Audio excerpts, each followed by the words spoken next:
JFK ou Georges Pompidou?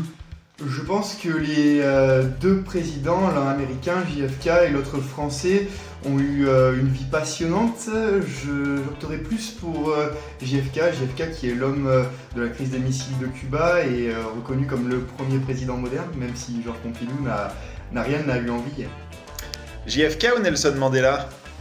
Je pense que j'opterais plus pour le président de l'Afrique du Sud. JFK a fait un grand parcours, une grande carrière à la tête d'une des plus grandes puissances mondiales. Sauf que Nelson Mandela, c'est le président de l'apartheid, c'est le président qui a vaincu la ségrégation en Afrique du Sud et avec un parcours de vie qui a été très très compliqué, avec semé d'embûches. Donc je dirais Nelson Mandela. Jules César ou Nelson Mandela?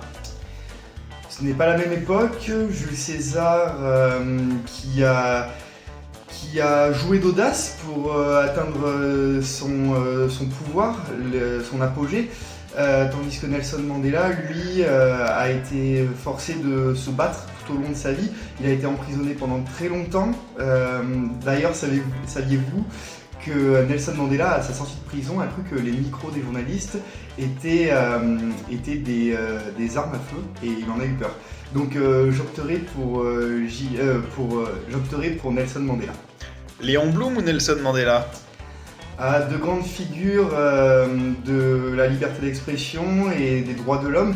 Nelson Mandela, comme je viens de le dire, était une personne avec un fort caractère et une grande sagesse, le président de la sagesse, mais j'aurais un faible pour Léon Blum, qui me semble être l'homme de la situation en son temps, du moins. Léon Blum ou Winston Churchill? Léon Blum qui a été un grand homme, c'est vrai, pendant la même époque que Winston Churchill, mais Winston Churchill c'est le premier ministre du Blitz, l'homme au barreau de chaise, avec son fameux V de la victoire, et j'opterai plus pour Winston Churchill pour tout ce qu'il a fait. Franklin D. Roosevelt ou Winston Churchill? Deux présidents qui se sont bien connus, qui ont collaboré tous les deux contre l'Allemagne nazie. Et je pense que Franklin D. Roosevelt était un des plus grands présidents des États-Unis d'Amérique, selon moi.